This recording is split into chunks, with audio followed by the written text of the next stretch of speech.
Yeah, if you had a computer that was engaged and worked 30% of the time, right? Like, I'm just going, why? I understand it and I know it's okay because people say it's okay. But intuitively, I go, huh? Like, no way. If I had a workforce of 10 people and I only knew that three of them wanted to be there, they really wanted to be there, I'd go, why can't I find another three? So there's six of you and then 60% is engaged. Like, this is what I mean when we're in disruptive times, but we have so much stuff we need to get done. We need to create new value in these spaces. Leaders need to do that. Welcome to The Change Lead, the podcast providing leaders with the insight needed to get things done in a rapidly changing and complex world. Subscribe to this podcast so you don't miss an episode. Connect with our community of like-minded leaders on our website, thechangelead.com. Welcome to The Change Lead with your host, Babatope Ipinyomi. This episode is a continuation of my conversation with Derek Aris. Derek is truly passionate about innovation. His journey is filled with adventure, experimentation, and continuous learning. This episode concludes my conversation with Derek on innovation in times of disruptive change. So, hold on tight. This will add new value to your life and career. There was something you said there that really struck home. That you can never be wholly wrong in what you do, even if you're learning, you're experimenting, and as long as you take that approach in learning new things, it goes a long way. So any Yeah, professional, whatever you're doing, you can innovate, you can experiment. yeah, I want to for speak sure. to leaders in this context as well, because leaders Okay. tend to have an outsized influence in this space. Because Yeah, leaders yeah, can create a context in which innovation could be easier, and they can create a context in which innovation is a lot harder. yeah, Can you speak to the role of leadership in these very yeah, disruptive sure. times of change? Um, okay, so let's see. So with leaders, they've got a tough gig these days, right? I mean, they've always had a tough gig, but now, now if you're going to lead and direct it, you're directing in these times when the rules are changing like crazy. So what does a leader need to do, especially for the innovation side of things? Well, I guess there's three things. So first is they got to figure out what innovation is for them, right? So as a leader, what does innovation mean to you? So for me, I have because every person, you would have a definition of innovation. I would have a definition of innovation. When I work with organizations, I say, what is the organization's definition of what innovation is first, right? Because if you don't have one, you have to have one that everyone can see is what this word innovation is. So for me, it's very much about innovation is the creation of new value. And so it's got the creation process in it, it's got value, but it's got to be new value that's being created. So something is innovative when you're creating new value. Leaders need to first figure out what that is. Now, from I guess a helicopter point of view, what I'm saying is a leader needs to know the direction they need to be heading. And they need to be very clear on that. It doesn't mean that they need to direct people specifically on how to get there through each point. But what they need to do is they need to be like this compass to say, we're going to end up going in this particular direction. And in order to get there, I'm going to give you the support and the tools to actually go upon this voyage to hit us in that direction. And somewhere over there is that target that we need to be pursuing.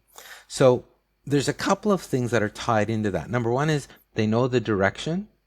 Number two is that they are giving the right support tools for people to be able to do it without telling them step-by-step instructions on how to get there, right? So that's more autonomous leadership. The third thing is they're very good at communicating that, which a lot of leaders aren't when it comes to this innovation stuff, right? So they are excellent communicators, but the communication part has a little bit of a hook to it. And the hook is you got to walk the talk when you're, right? So the communication is saying, yes, we must be innovative. I'm going to encourage everyone to do an experiment. It's okay if you make mistakes. You have to fail often and fail fast. Just don't do it when there's any money onto it. And then the next thing you see them out there and they're so conservative and they're reporting to the board on all the things that they need to report on, which by the way is what you have to do. So you have to be a bit of, have to switch your personalities a little bit. But welcome to the time of disruptive change. You need to have multiple faces for multiple times. But those would be some of the key things. I think, and they need to be able to deal with change and it's hard and it's easy for someone like me, right? Because someone says, well, so how many multinational corporations have you run, Derek? Zip. Okay. But I have run an organization with over 1,500 people. I've had to restructure the HR services, the IT services, the marketing service. I had to reorganize and do all the operations on it. I get it.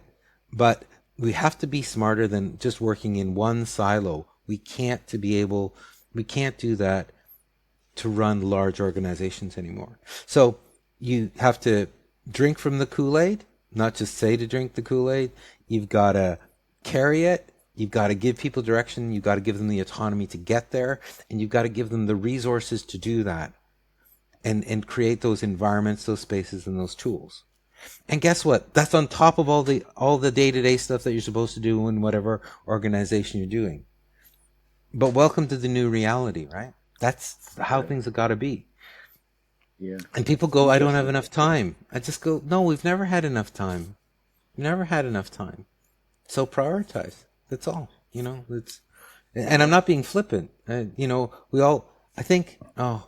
got a math question for you. Like, if we live, let's say, okay, how long do you want to live life? Like, how many years do you want? You or me? As in, most people just naturally think like 100. You want to go into Okay, that kind of so range. 100, right?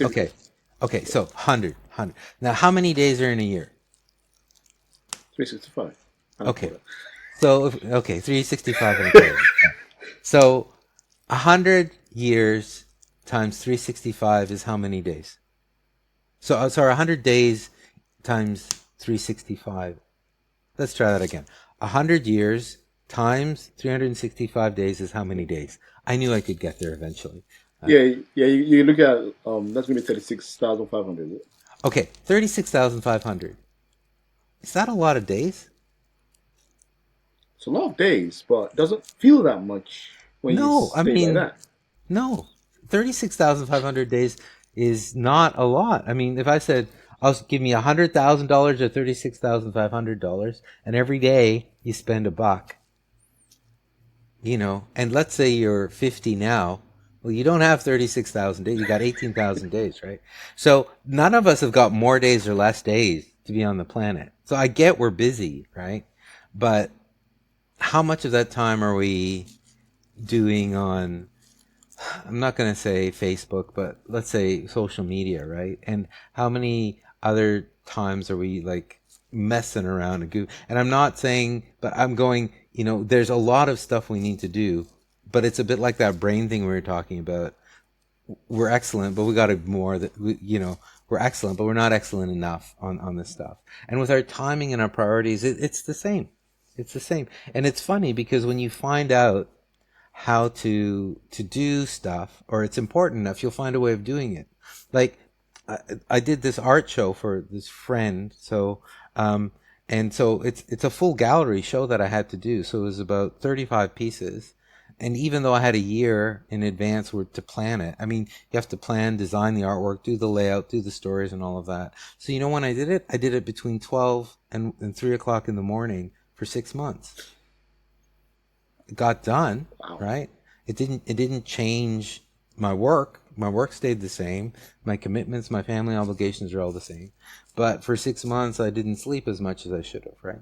Now, I'm not encouraging people to do that, but my point is, you find, if it's important enough, you find a way of doing it. Because I wanted to do the show, not just for the artwork, but because I wanted to raise funds for this charity. So we were raising funds for families suffering from dementia, right? So it's important. I couldn't just commit and then go, no, it's not going to happen. And I'm not using this as a showpiece, but as an example to say, if you've got the right hunger, you find a way of doing it. And for leaders, it's the same thing. It's, where's the real hunger for it, Because I've heard way too many times, one of the reasons why corporate leaders don't necessarily walk the talk, and I'm not pointing at anyone, I'm just going, this is, sweeping statements, is, well, they get paid well, but they know that they're going to be there for 36 months. So 3 years, they know they're going to be there and then somebody else is going to come in. So their plans are maximizing the profit for the shareholders for 36 months. And then they know they're going to transition out and they'll get a nice pay packet and they're happy with that. And then they'll transition to another job. Have you heard something similar to that? Oh yeah, that's what we see all the time. That's Okay. short-term business leaders, national leaders. It's the same kind of concept. The Okay. time frame is so narrow that nobody can take a step back and invest the time for that long-term, multi-generational thinking of dealing with the challenges that we're facing now. We're going to face for many years to come. So my question is this: why is it okay? Like, we all know this is a major problem. Why is this okay? I don't get it. Like, so when we're talking about this innovation thing and this curiosity thing, it's like, yeah, and people go, yeah, that works. I mean, another thing that I have, and this is, this ties into why I do this innovation work, because I want to dig in for people to say, you're right, it's not okay. We need to experiment in this area. Engagement scores, right? Now, I haven't seen the last set of Gallup engagement scores, but engagement scores are bouncing around, and I know somebody's going to listen and go, you got it wrong, but let's say it's 30%, let's say, right? Globally, 30% of the workforce is engaged, and people go, yeah, that's about right. And I go, so if you had a toaster and you were making toast and it was engaged 30% of the time, would you throw that toaster out and go, it's crap? Yeah. If you had a computer that was engaged and worked 30% of the time, right? Like, I'm just going, why? I understand it and I know it's okay because people say it's okay. But intuitively I go, huh? Like, no way. If I had a workforce of 10 people and I only knew that 3 of them wanted to be there, they really wanted to be there, I'd go, why can't I find another 3? So there's 6 of you and then 60% is engaged. Like, this is what I mean when we're in disruptive times, but we have so much stuff we need to get done. We need to create new value in these spaces. Leaders need to do that because it's going to, if you don't keep building new stuff and getting your people to try things out, the competition's going to sweep you out. Like, employees, if you're not looking at being curious, guess what? There's going to be machinery that comes in that's going to take you over. I mean, why is there so much robotics and automation going on? Because the people in the assembly lines were messing up a lot, right? Because if people were 100% awesome at building stuff, nobody'd be saying, how do I become more efficient? So, you gotta do stuff that you want. You gotta be curious, gotta take the risks, you gotta experiment, you gotta create these adventures in your lives so that it creates something that is worth fighting through these incredibly challenging times. Indeed, indeed. Just last question I want to ask before we Sure. close. I want to pull on the thread of art for a little bit. So you did Okay. mention the artwork you're doing. Yes. But I'd like to just pull on it a little bit. Mm. First of all, it's very well. It's an eclectic mix in my view of when I compare everything else you're doing. But Yeah. but has being involved in art, has your artwork improved or encouraged innovation, or how has that dynamic been? That interplay between your artwork and Yeah. innovation.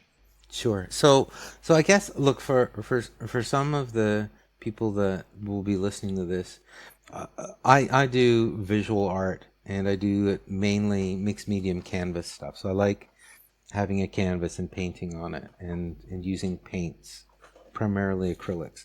And the reason I say that is because art is so much more. Like art is doesn't have to be in this medium. It can be in any medium, right? So art can be in mathematics. In fact, that's an exciting space to be in. Art can be in healthcare. It's let's go stuff you're engaged in. Art is there for those people, right? But what is as art? Art's the use of creation, the ability to build stuff, in order to express thoughts and ideas, right? And then get other people to share those things. So it doesn't have to be this, but I do it because I picked it up from my mom. It's also a little bit of catharsis. I basically started doing it.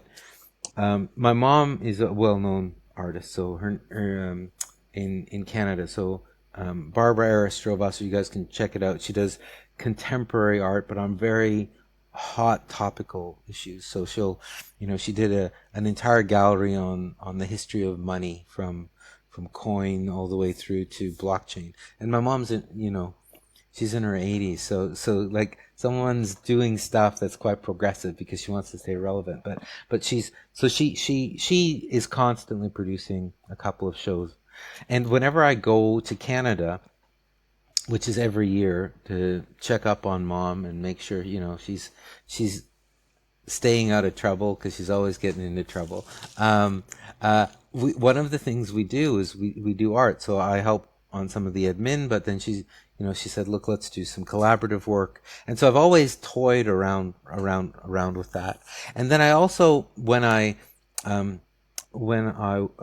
was working for the museum in Melbourne, I was broke, but I bought a warehouse shell, and I needed to decorate this warehouse shell. And so imagine like concrete walls and white concrete floors and white walls and really high ceilings, and I'm going to the Salvation Army and buying like cushions because I couldn't afford furniture. And I decided that I needed in this warehouse big paintings. So I bought 2x4s and I built them myself, and then bought canvas, painted white. And I didn't even buy canvas, just bought textile material and made my own large canvases and then painted them. And they went wrong. They went horribly wrong. So like I had this idea, for example, of painting a large canvas yellow and then putting a really funky Jackson Pollock splash across in red. So, you had this great, and I did that and it went crap. It looked like somebody done something they shouldn't have on them. And I go, what do I do with this? And all of a sudden I go through this process, which ties into your question, which is, I had this idea and yet it's gone horribly wrong. Like I want it to look like this thing, but it's not like that.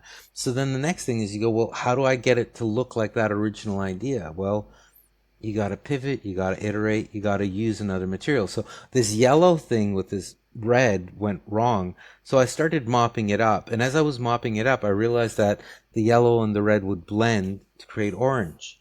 And all of a sudden, the yellow and the red created this orange spots. And all of a sudden, this flat surface ended up looking like 3 dimensions. You could add depth to it. And then so all of a sudden, it started, because I was using like a ragging finish, it would create just like a little bit like the painting behind me. You can see there's a bit of movement and shades in between it, so it creates this dimension. So you discover this and you go, well, how can I work on this new dimension to actually create it into something nice? So what I ended up doing was by accident again, I discovered that you could scratch into the paint images. And so I scratched in a children's story, one of my favorite children's stories from Dr. Seuss, called "Oh, the Places You'll Go," which is a story about everyone will be successful if you're persistent. And sometimes things go wrong, but then you pick yourself up and you start over again. and then all of a sudden you become successful again. And I wrote the entire story in this big canvas that was colored orange and yellow and a little bit of red, and all of a sudden it looked incredible. So incredible that someone ended up coming to the house, not that, like a friend of mine, and they ended up buying it. And so I did another one and I sold that. And then my builder saw the painting and asked me to do it for his kids. And all of a sudden I've got this additional revenue stream that's coming in. And I found out, hey, there's this whole talent behind it. But how does this artwork tie into it? Well, the way it ties into it is this. And the reason why I told you this little silly story about it going from a canvas that you just is makeshift into something that all of a sudden I'm selling is I started with this image that, like in innovation, you start where you're trying to solve a problem, and that problem, you start with one particular solution, and that solution originally went wrong. And then what you try to do is you try to change it a little bit so that you still get to that solution. And sometimes that works and sometimes it doesn't. And so then you have to keep iterating, you have to keep trialing it, you keep modifying it, using different materials, using different techniques. The painting did not look like a Jackson Pollock style painting anymore. It was actually something that I started modifying to be something that was more representative of who I was, which was interesting because I love that story. I put it up there because rather than just having a fancy piece of art or an imitation of a fancy piece of art, it ended up becoming something personal. And guess what? It started being even more valuable than the original idea. And this thing about art is that it is almost the exact same model as the innovation process. You start with something blank or something raw, and you have a concept that you want to end up with.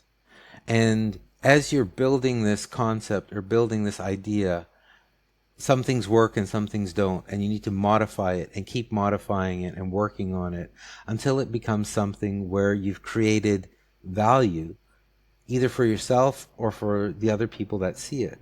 And you know when the piece is done. And most artists never finish a piece because there's always something else to do it. But all of a sudden somebody says, no, it's perfect. I'm going to take it away from you. You can work on something else.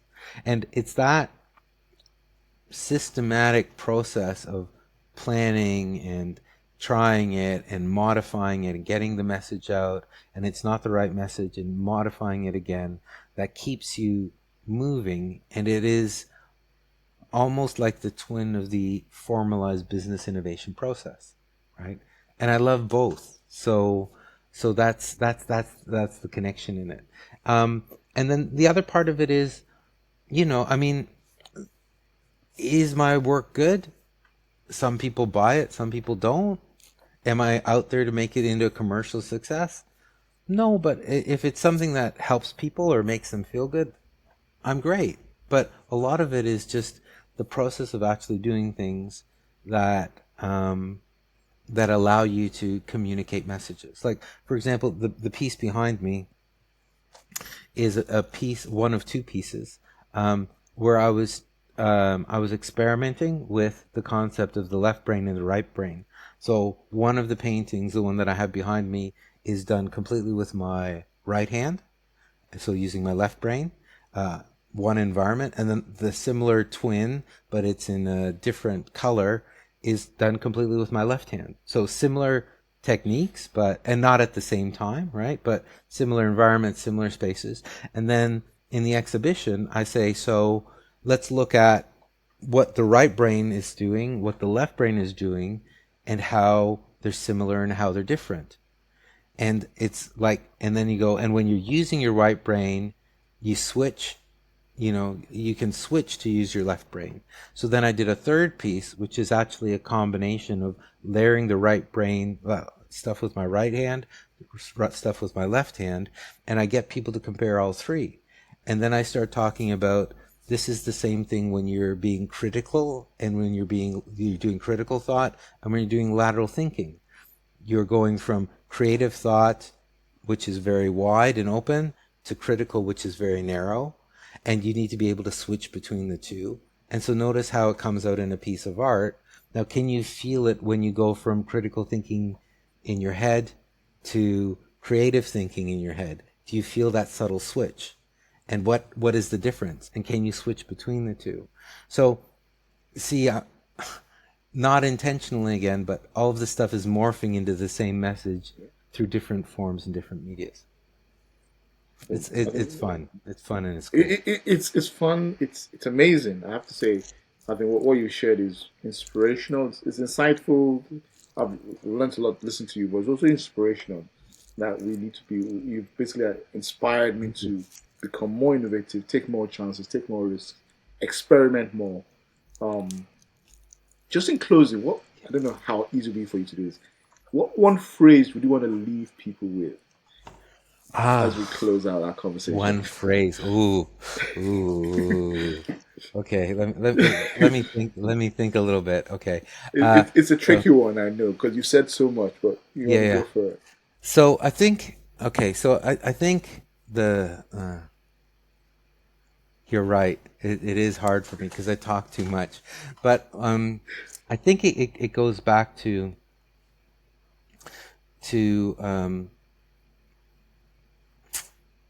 the phrase that I want people to think about is more along the lines of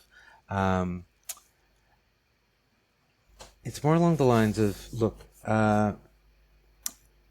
find what drives you, what your purpose is, right? We as humans are not meant to be passive, and so these times of disruption are actually a blessing for us because they're forcing us to be active and find our deeper purposes to allow us to do these innovation processes of being curious, taking risks, experimenting, not just for those purposes of doing those activities, but for us to be better and help ourselves and help our organizations and also our communities to improve. And we've got a lot that we can do to make things better. So I think that's probably my biggest message is take those 3 things that I started at the beginning, say yes to stuff, be risky, try the experiments, build all of these things together, because it's going to make you more fulfilled, more purposeful, and you'll find that golden ticket that's going to not just help you, it's going to help so many other people around you. Impressive. Derek, thank you so much for your time, for sharing. It's been a wonderful conversation. Thank you so much. Thank you as well. Thank you. I'm very honored that you've taken the time to actually spend time and talk to me and do this interview. It's a real pleasure. I hope it's been a blast for me, and I hope I haven't talked to you to death. But thank you so much. Nice one. Thank you. All right, we stay in touch. Thank you. Thank you so much. You're sensational. Super. Thanks for tuning in to my conversation with Derek. If you'd like to connect with Derek, check the show notes to find details. If this episode was of value to you, please consider leaving a review wherever you get your podcast. Leaving a review is the absolute best way to support the podcast and ensure I continue to have great guests on the show. You can tune in on Spotify, Apple Podcasts, Google Podcasts, YouTube, Audible, Pocket Casts, Radio Public, the Change Lead website, and many more platforms. To continue the conversation, please connect with me on LinkedIn and let me know what you think of the show. Thank you so much for tuning in. Have a great rest of your day and see you next time.